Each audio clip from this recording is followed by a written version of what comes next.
자, 오늘은 그 축이음, 그래서 이제 커플링이라든가 클러치라든가 키, 이런 이제 요소들에 대해서 알아보도록 하겠습니다. 그리고 아마 이제 요 계통에서는 일단 저기 어떤 계산하는 이런 공식에 대한 이런 문제보다는 어떤 이제 성격에 따라서 어떤 이제 요소, 이러이러한 특징을 가진 요소는 뭐냐, 뭐 이런 저기 이 기출 문제들이 많이 있습니다. 자, 이번 주 축이음, 뭐 키, 핀, 베어링, 그 다음에 기어, 벨트, 체인, 마찰차인데 지금 14주 차이기 때문에 시간이 그렇게 많이 남질 않았어요. 그래서 이제 최소한도 이 기아까지는 이제 가볼 생각입니다. 기아. 예. 대략 뭐 공부하는 방법 알면은 나머지는 이제 기출 문제 풀어보면서 스스로 아마 해도 될 겁니다. 어느 정도 훑어줬으니까요. 자, 이 축이음에서 이제 이 동력 전달을 위한 커플링. 커플링이라고 하는 것이 일단 이제 우리 기계유소 설계에서는 동력을 이제 전달하기 위해서 하는 겁니다. 그래서 왼쪽 그 이제 보라색 그 캐드 그림 보면은 그 전형적인 그 이 커플링의 사례를 이제 들고 있습니다. 요거는 이제 슬리브 커플링이라고 그래요. 슬리브. 슬리브 하면은 우리 그 뭐 소매 같은 거 얘기하죠. 그죠? 우리 당구장 같은 데 가면은 이제 뭐 묻지 말라고 뭐 끼잖아요. 그죠? 그런 걸 이제 슬리브라고 하잖아요. 그죠? 그래서 이제 두 개의 축이 있고 거기에 이제 홈이 파져 있어요. 키 홈이. 거기에 이제 이 키를 넣는데 그 바깥쪽에 머프 또는 슬리브라고 되어 있죠, 그죠? 거기에 보면은 키홈이 파져 있어요. 거기에 딱 맞게 이제 이걸 이제 집어넣게 되면은 두 개의 축이 연결이 되는 겁니다. 저희 이제 그 바깥쪽 슬리브 원통을 통해서 이게 이제 슬리브 커플링이라고 하는 이제 가장 전형적인 커플링입니다. 이게 왜 이런 짓 하는가 하면은 이제 생각을 해보세요. 예를 들어서 누군가가 그 모터를 제조해서 판매한다. 그러면은 이제 모터 축이 있을 거고, 그죠? 그 다음에 그걸 사서 쓰는 사람은 거기서 동력을 받아내야 되잖아요. 그죠? 커플링을 해야 됩니다. 모터의 경우에는 이런 이제 키가 아니고 아예 스플라인으로 되죠. 스플라인. 쭉 홈이 파져 있는 거예요. 우리 그 차량에서 보게 되면은 이제 등속축 뽑아 보게 되면은 길게 이제 기아처럼 홈이 이제 길게 나 있는데 그런 거를 이제 스플라인이라고 합니다. 그러면은 이제 그에 맞추어서 이 커플링을 이제 제작해서 써야 되는 겁니다. 묵직해요. 대부분 이제 우리 기계에서 쓰는 것들은. 그 다음에 이제 클램프 커플링이라는 게 있는데 이거는 뭐 저렇게 보면 이제 두 개의 축이 이제 아까 그 왼쪽 그림에서 보게 되면 이제 들어오는데 그게 이제 키염을 파지는 않고 바깥쪽에서 저기 원통이죠, 그죠? 저거를 중간에 꺾이는 원통이네, 그죠? 딱 해서 이제 수갑처럼 채운 다음에 세게 조이면은 마찰력 같은 게 생기겠죠, 그죠? 그렇게 해서 이제 돌아가는 겁니다. 그래서 그런 거를 이제 클램프 고정한다. 우리말로 번역하라고 하면 나 같으면 이제 수가평 커플링이다. 나 뭐 그렇게 번역하겠어요. 그 다음에 이제 그 왼쪽 하단에 보게 되면은 두 개를 연결했죠, 그죠? 하고 그 볼팅을 했어요. 볼트 너트로 이제 체결을 했습니다. 이거 보면 어디 공장이나 그 저희 화학 공장 이런 데 가면은 이런 거 많이 나오죠, 그죠? 이런 거를 옆에 이제 튀어나온 이런 부분을 우리가 이제 플랜지라고 합니다. 플랜지. 그래서 이제 저 그림에 보면은 이제 볼트와 너트가 있는데 그 사이에 와셔가 들어가야 됩니다. 와셔. 풀림 방지. 예. 그 다음에 그 셀러 커플링이라고 있어요. 셀러 커플링. 셀러 커플링은 이제 좀 특이한 것이 그 양쪽에 이제 원통형, 원통이 아니고 원추형이죠. 그죠? 원추형 원통이 들어가 있고 거기에 이제 그 키를 끼우는데 그죠? 키 자체도 이제 약간 원추형일 수가 있죠. 그래서 이런 거를 이제 셀러 커플링이다. 그렇게 얘기합니다. 그 다음에 이제 그 다음 페이지에서 추가로 또 다른 몇 가지 커플링을 살펴보도록 하겠습니다. 자, 여기 보시면은 이제 이 플렉시블 커플링이라는 게 있는데 이게 이제 보면은 쉽게 알 수 있죠, 그죠? 중간에 약간 이 경우에는 이제 스프링 비슷해요. 그럼 양쪽에 이제 축을 끼워서 돌리게 되면은 뭐 스프링이니까 약간 변형은 될 거예요. 뒤틀리겠죠, 이제. 하면서 동력이 전달되는 겁니다. 근데 이제 이게 특징이 저런 게 있어요. 축이 약간씩 이 어긋날 수 있겠죠, 그죠? 스프링이면 약간씩 휘면서 꺾일 수가 있어요. 그래서 이제 플렉시블 커플링이라고 하는 것은 동력을 정확하게 이제 1대1로 전달하는 것이 아니고 약간 흔들려요. 스프링이기 때문에 좀 세졌다가 약해졌다가 또는 축이 약간 어긋났다가 뭐 흔들리기도 하겠죠, 그죠? 그게 이제 그 플렉시블 커플링입니다. 그 다음에 요거보다는 이제 조금 이제 덜 플렉시블한데 이게 양쪽 축이 처음에 맞춰 놨는데 사용하다 보면은 당연히 흔들릴 수가 있겠죠, 그죠? 양쪽 축이 흔들릴 수가 있습니다. 그럴 때 그거를 이제 허용을 해야 되는데 이 올덤 또는 올드햄 뭐 원어보니까 그 스펠은 뭐니까 올드햄으로 돼 있는데 발음을 이제 올덤으로 하나 봐요. 약간 이제 움직일 수가 있어요. 저기 그 궤도를 파놨죠, 그죠? 그래서 방향으로 약간 움직일 수가 있어요. 저 플렉시블보다는 이제 덜 플렉시블한데 없는 것보다는 훨씬 플렉시블하죠. 올덤 커플링. 저게 뭐 그냥 이론으로 만든 게 아니고 사실 옛날에 나도 그 요소 설계할 때 이런 거 이제 만들어 가지고 청계천에서 사다가 쓴 적도 있어요. 예. 그 다음에 이제 저 아래쪽에 보면 이제 유니버설 조인트라고 있죠. 유니버설 조인트. 이거는 이제 지금 자동차에서도 그 후륜 구동에서 그대로 쓰는 겁니다. 앞축과 뒤축이 꺾이는 수가 있어요. 약간 안 맞는 게 아니고 아예 꺾이는 수가 있어요. 어떤 경우인가 하면은 뭐 요새 그 트럭 같은 거 이제 길죠, 그죠? 트럭. 후륜 구동이 많습니다. 후륜 구동. 근데 힘 받아야 되니까. 그러면 엔진은 뭐 트럭 엔진은 다 앞에 있잖아요, 그죠? 운전석 밑에 있단 말이에요. 그러면은 이제 저 뒤축까지 직선축으로 이렇게 하게 되면은 자 이렇게 이제 언덕을 휘에 있는 언덕을 이렇게 넘어간다고 생각을 해보세요. 위에 뭐그 저기 무거운 그 냉간 아벤 코일 이런 거 몇 개 싣고 하게 되면은 차가 이렇게 휩니다, 눈으로 봐도. 그러니까 동력축이 직선이면 부러지겠죠, 그죠? 그럴 때 이제 이게 그 저기 플렉시블하게 그냥 꺾여요. 꺾이고도 동력이 전달이 되죠. 물론 동력 전달 효율은 좀 떨어지는데 뭐 저속에서는 뭐 큰 문제 없죠, 이제. 이거를 우리가 이제 유니버설 조인트다. 동력 전달의 어떤 이제 축의 어떤 방향을 바꿀 수 있다. 그런데 유의하시면 되겠습니다.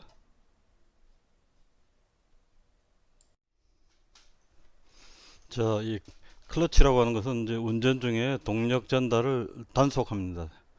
단속한다는 건 왜 끊어질 연속할 때 이어질 단속, 붙였다 뗐다 한다는 얘기죠. 그래서 지금 현재 요즘은 뭐 이제 아주 줄어버린 별로 없는데 우리 그 승용차에도 이 클러치 방식이 있죠, 그죠? 클러치 방식 이게 뭐 좀 연료비가 이제 절감된다고 그러나요, 이제. 그 다음에 이제 비싼 차들은 뭐 다 이제 이 수동 변속기 겸용이죠, 그죠? 왜냐하면 일단 운전하는 즐거움 뭐 이런 걸 위해서 뭐 포르쉐라든가 이런 것들은 이제 자동 변속 및 수동이 다 같이 이제 아마 되도록 되어 있을 겁니다. 요거는 뭐 우리 자동차 기계과 학생이라면은 이제 우리 수동 변속기 분해 조립 다 했잖아요, 그죠? 그 실습실 내려가면 앞에 이제 이만큼 뻥 뚫려 있는 앞에 플라이 휠 이제 빼놓은 그 안쪽 부분 그게 이제 클러치예요. 그래서 이제 끌러 보면은 뭐 이제 이 뭔가 이제 마찰을 일으키면서 부딪히는 부분이 이제 스프링으로 해서 이제 누질러지죠. 근데 이제 클러치는 이제 동력 전달을 단속을 하는데 사용하는 재료가 일단 마찰 계수가 커야 돼요. 그래야 이제 우리가 이제 클러치를 이제 밟았을 때 떨어지고 놓았을 때 붙죠, 그죠? 붙어 있을 때 마찰 계수가 커야 잘 안 미끄러지고 원활하게 동력 전달이 된다는 거죠. 그 다음에 비비면은 원래 뜨거워지는데 클러치 재료로 쓰는 온도 변화가 가급적 적어야 되겠죠. 그 다음에 내마멸성 너무 빨리 다루면 안 돼요. 근데 우리 차 몰아보면은 이제 이 앞브레이크에 디스크가 뭐 아예 디스크 몸통 자체를 통째로 이제 교환하는 경우가 많아요. 한 10만 킬로 정도 되면은 이게 이제 너무 그 물른 금속을 사용하는 것 같아. 한 15만이나 한 20만 정도에 한번 갈아야지. 이게 뭐 10만 킬로 잠깐이면 10만 킬로 타는데 예. 그 기계 성능 자체가 이제 더 좋아져야 돼요. 그래서 내마멸성이 좋아야 그 다음에 이것도 수동변속기 타다 보면요 그 맨이 달아가지고 한 2, 3mm 정도 이제 그 유격이 발생할 수가 있는데 스프링에서 밀어주기 때문에 어느 정도 이제 동력 전달이 되는데 이제 너무 많이 그 닳게 되면은 아예 교체를 해야 됩니다. 그러니까 뭐 헛도는 거는 아닌데 이 마찰력이 약해지죠 이제. 음. 그래서 이제 기계적인 물성이 아주 우수한 이런 놈들을 클러치 재료로 써야 된다. 그 다음에 아주 컴팩트하게 소형 설계 가능해야겠죠, 그죠? 그 다음에 이제 마멜이 발생할 시 그 마찰판 자체를 스프링이나 이런 것이 밀어줘 가지고 그래도 동력 전달이 비슷하게 돼야 됩니다. 그 다음에 단속 작용, 이건 이제 붙였다 뗐다가 이제 원활하게 이제 돼야 됩니다. 그래서 이게 이제 지금 어디 많이 쓰는가 하면 아직도 그 버스는 수동식을 많이 씁니다. 버스. 그래가지고 이제 1단, 2단, 3단, 3단인데 그 1단, 2단에서 이거 여기 이제 그 우리 그 로컬 노선들 보게 되면은 1단, 2단에서 많이 운행해요. 길 옆에 따라 붙으면서 상당히 저속으로도 운행을 하죠. 예. 그래서 뭐 모르겠습니다. 버스는 저기 이제 그 버스 기사도 자동 변속기보다는 이 수동 변속기를 선호하는 것 같아요. 버스에서도 그렇고 에너지가 이제 많이 절감된다고 하니까. 그 다음에 키의 원리에 대해서 알아보겠습니다. 우리가 집에서 쓰는 저기 그 자물쇠 키 뭐 그거하고는 이제 다르고 이제 기계 요소에서는 이제 이 지금 그림 보면 축이 있죠, 그죠? 축은 뭐 대략 이제 둥근 모양을 이제 많이 씁니다, 단면이. 그다음 그 바깥쪽에 초록색으로 해서 그 축에 연결된 기아죠, 그죠? 그럼 이제 축이 돌면은 이 기아가 따라서 돌아야 되겠죠, 그죠? 그러려면 두 개가 이렇게 물려 있어야 돼요. 뭐 기아처럼 맞물려 돌아가야 되는데 이때 이 바깥쪽에 이 초록색 몸통 부분 요거를 보스라고 합니다. 보스. 거기에는 뭐 여기에는 지금 현재 기아가 그죠? 있는 이제 보스죠, 그죠? 예. 그럼 여기 이제 하늘색 그 축이 있고 그 사이에 이제 빨간색 키가 있는데 얘가 맞물려 돌아가려면은 그죠? 아래 위로 이제 홈을 파야 되겠죠, 그죠? 이것이 이제 키의 어떤 원리가 이제 되겠습니다. 그래서 키가 이제 여러 종류가 있는데 사례별로 한번 살펴보도록 하겠습니다. 정말 여러 가지 있어요. 그 다음에 이제 이 관련된 문제는 여러 가지 기능에 해당하는 이제 키는 뭐냐 이런 식으로 많이 물어봅니다. 예. 자, 키의 종류에 대해서 알아보는데 우리 교과서에서 보면은 이제 2장에 63페이지에 해당합니다. 거기에 표가 있어요. 표가 있는데 그 중에 그 이제 왼쪽에 네 가지를 내가 이제 한번 그려봤어요. 좀 설명을 하기 위해서. 오른쪽은 뭐 그대로 이제 그 복사해서 이렇게 붙여놨고 거기에 보면은 이제 안장키라고 있습니다. 안장키. 해가지고 가로 열고 이제 새들키라고 해요. 새들 하면은 우리 그 이제 그 무슨 이 영화에 보게 되면 이제 이 말 타는 거 나오잖아요. 그죠? 그러면은 이제 위에 말등에 그냥 사람이 앉으면은 엉덩이 굉장히 아프잖아요. 그죠? 자전거하고 다릅니다. 자전거도 그 자전거 안장이 있잖아요. 그죠? 이제 그거를 생각하면 됩니다. 그거를 영어로 새들이라고 그래요. 새들. 그래서 우리말로 번역하면은 이제 안장키 또는 이제 새들키인데 여기 지금 이제 축이 있고 그 다음 내가 이제 뭐 육각형으로 보스를 그려놨어요. 예를 들어서 뭐 보스 모양은 이제 뭐 다른 여러 가지 있겠죠. 그죠? 아까 뭐 기아 모양일 수도 있고 보스를 그려놨는데 이제 요 까만색 부분이 이제 키 안장키예요. 요거는 이제 딱 그 접선 모양 그죠? 맞춰서 이렇게 키를 물론 이제 보스하고 홈을 파야겠죠. 그죠? 딱 끼고 이제 좀 아니 두 개가 이제 맞물리려면 어떻게 되겠어요? 저기 보스하고 축 사이는 약간 떨어져 있어요. 근데 이 안장 키와 보스와 축은 딱 붙어 있어야겠죠. 그죠? 그럼 적어도 이 안장키와 축 사이에 마찰력 정도는 충실히 전달되는 그런 구조라야 합니다. 이게 이제 안장키의 정체입니다. 축에 이제 접하도록 만든다는 거죠. 그래서 이게 이제 그 큰 동력을 전달할 수는 없어요. 맞아, 미끄러질 수 있잖아요, 그죠? 마찰력이 작용한다 하더라도 미끄러질 수 있기 때문에 큰 힘 작용은 좀 어렵습니다. 자, 그 다음에 이제 평키라는 게 있습니다. 납작키예요. 영어로 flatten, flatten, flat. 그 축의 일부분을 납작하게 깎아야 되겠죠, 그죠? 하고 보스에는 이제 그 키가 들어갈 수 있도록 그 홈을 이렇게 파야 됩니다. 근데 이 얘는 이제 어떤 식으로 만드는가 하면 이제 보스에 테이퍼를 줍니다. 기울기를 주는 거죠. 기울기를 줘가지고 약간 기울기를 줘야 됩니다. 그래서 이제 이 키를 어떻게 설치하는가 하면은 이 한쪽 끝에서 망치로 때려 박아야 돼요. 꽉 끼게. 그래서 이제 그 이렇게 하게 되면은 그 안장키보다는 훨씬 저기 확실하게 동력이 전달이 됩니다. 그 다음에 이제 축 축에 이제 깎아먹은 부분이 굉장히 적죠, 그죠? 저 정도. 그 다음에 이제 그 평행키라는 게 있습니다. 이거는 명칭이 이제 무침키라고 돼요. 무침키 또는 이제 평행키. 오히려 무침키라고 하는 게 낫겠는데 약간 묻혀 있죠, 그죠? 약간 묻혀 있습니다. 그래서 평키보다는 얘가 이제 동력 전달은 굉장히 확실한데 그 축에 파먹어 들어간 만큼 거기에 힘이 많이 가해지면 어떻게 되겠어요? 그 부분이 그 뾰족한 부분 그죠? 그런 게 생겼죠, 그죠? 그래서 그 부분이 깨져 나갈 수가 있습니다. 동력 전달에 어떤 이제 제약상이 이제 생기는 거죠. 그 다음에 이제 그 축의 그 중심에서 이제 좀 더 가까워졌기 때문에 그 최대 굽힘 능력도 아마 좀 적죠. 저기 평키나 이런 거보다는. 그 다음에 이제 각진 부분 뭐 이런 것들이 생겨가지고 그 응력 집중 뭐 이런 것도 일어납니다. 그래서 확실한 토크 전달이 가능하지만 키움 때문에 축의 강도 저하에 주의해야 됩니다. 저런 식 그 키를 사용할 때는. 그 다음에 이제 접선키. 요거는 아예 이제 그 적당한 각도를 두고 아예 키를 두 개를 접하게 묻어버리는 거예요. 그래서 이제 상당히 좀 큰 토크를 키를 이제 두 개로 분산을 했으니까 그 축의 강도 저하를 그 평행 키보다는 이제 줄이고 두 개로 나눴으니까 그죠? 확실한 이제 동력 전달을 꾀한다. 그렇게 보면 되겠습니다.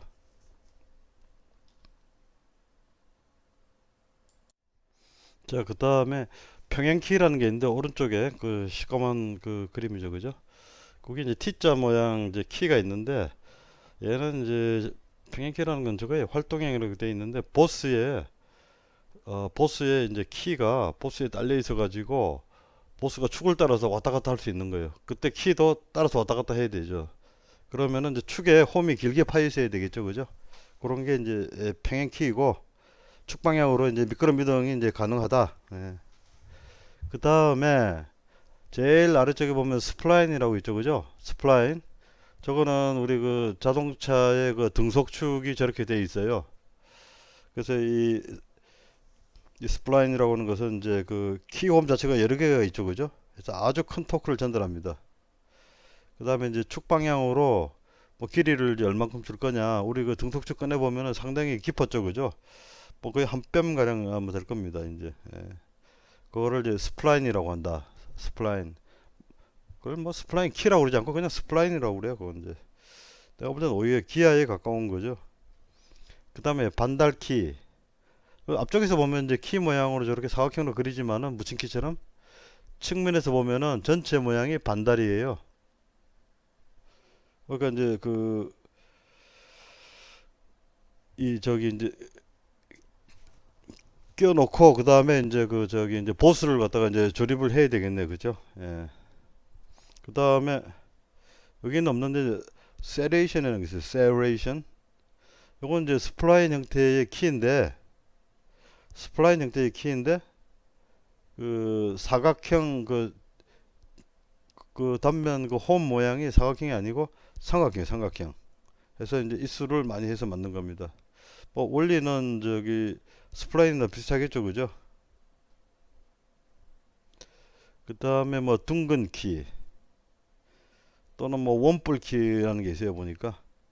그러면은 이제 둥근 키는 이제 실린더 모양으로 이렇게 키를 만들어서 박는 것이고, 원뿔 키는 한쪽에서 보면 이제 둥근 모양인데 원뿔이면은 귤기가 있죠, 그죠? 때려 박는 뭐 그런 스타일의 뭐 키가 되겠습니다.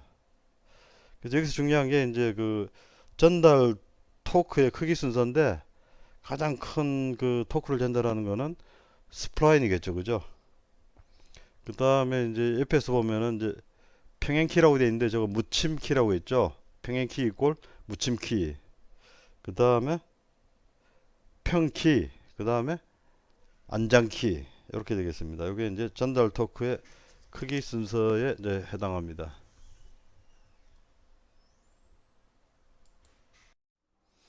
자, 조금 전에 그 설명했던 그 키의 종류, 그 이제 측면도를 이제 보강한 그림에서 다시 한번 정리하고 끝냅시다. 이게 이제 묻힘키. 아까 이제 묻힘키를 뭐라고 했죠? 평행키라고 했었나? 묻힘키, 뭐 평행키라고 했는데 이제 묻힘키. 영어로는 이제 썬크키라고 합니다. 아마 저 기출 문제도 썬크란 말 씁니다. SUNK인데 우리 그 싱크대인데 요거에 이제 그 뭐 과거형이라 할까? 썬크예요, 썬크. 썬크형 키다. 이런 식으로 들어갑니다. 그 다음에 이제 플랫키. 뭐 플랫키는 뭐 이제 측면도 그래 보면 뻔하고, 안장키도 뭐 그렇게 문제일 거 없습니다. 아, 평키는 그런데 이제 아까 그 보스 쪽에 약간 테이퍼를 줘서 때려 박을 수 있도록 했습니다. 그 다음에 이제 반달키, 그죠? 키 모양이 반달이니까 이건 이제 그 보스 조립 구조에 신경을 써야 되겠죠, 그죠? 그 다음에 이제 미끄럼키. 미끄럼키라고 하는 건 아까 이제 그 뭐야 이제 그게 활동형 평행키라고 했었네, 그것도. 활동형 평행키, 움직일 수 있다는 거죠. 옆으로 왔다 갔다 할 수 있는. 그 다음에 접선키, 뭐 각도를 뭐 120도 정도로 이제 둔다. 그 다음에 원뿔키, 약간 그 어떤 때려박는 구조죠, 그죠? 그 다음에 둥근키. 예. 그 다음에 스플라인과 세레이션이 잘 나와 있네요. 스플라인은 치형 모양이 이제 그 사각이고, 세레이션은 삼각형, 톱니 모양이라고 했죠, 그죠? 뭐 그런 정도입니다. 예. 그래서 이쪽에 어떤 이제 기출 문제들은 뒤에 이제 보면은 뭐 계산하고 이런 거보다는 그 설명 듣고 뭐 찾아내는 거예요. 이러이러한 키는 이제 뭐냐?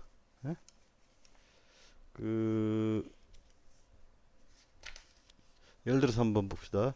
기출 문제 86페이지인데 뭐 1번 문제 쓰진 않겠습니다. 자, 똑같은 크기와 9배가 같은 두 개의 키를 한 쌍으로 조합하여 축의 접선 방향에 때려 박은 것으로서 묻힘키보다 동일한 축에서 큰 회전력을 전달할 수 있는 것은 접선 반달 세들키, 페더키, 접선키였죠, 그죠? 그 다음에 여기 구배란 얘기했는데, 구배라고 하는 것은 기울기라고 번역하면 됩니다. 그 일본어에서 한번 온 것 같아요. 자, 똑같은 크기와 구배가 같은 두 개의 키를 한 쌍으로 조합하여서 때려 박았다. 축의 접선 방향에 때려 박았다. 묻힌키보다 그 동일한 축에서 보다 큰 회전력을 이제 전달 가능하다. 이 접선키죠, 그죠? 예. 뭐 이런 식이에요, 문제가. 그래서 그 키에 대해서는 뭐 다 했고, 그 다음 시간에는 우리가 저기 넘어가죠. 이제 그 이 핀, 그 다음에 쿼터, 베어링, 뭐 한데 베어링이 아마 조금 양이 되죠. 베어링 저 기계 요소할 때 워낙 많이 쓰니까. 예.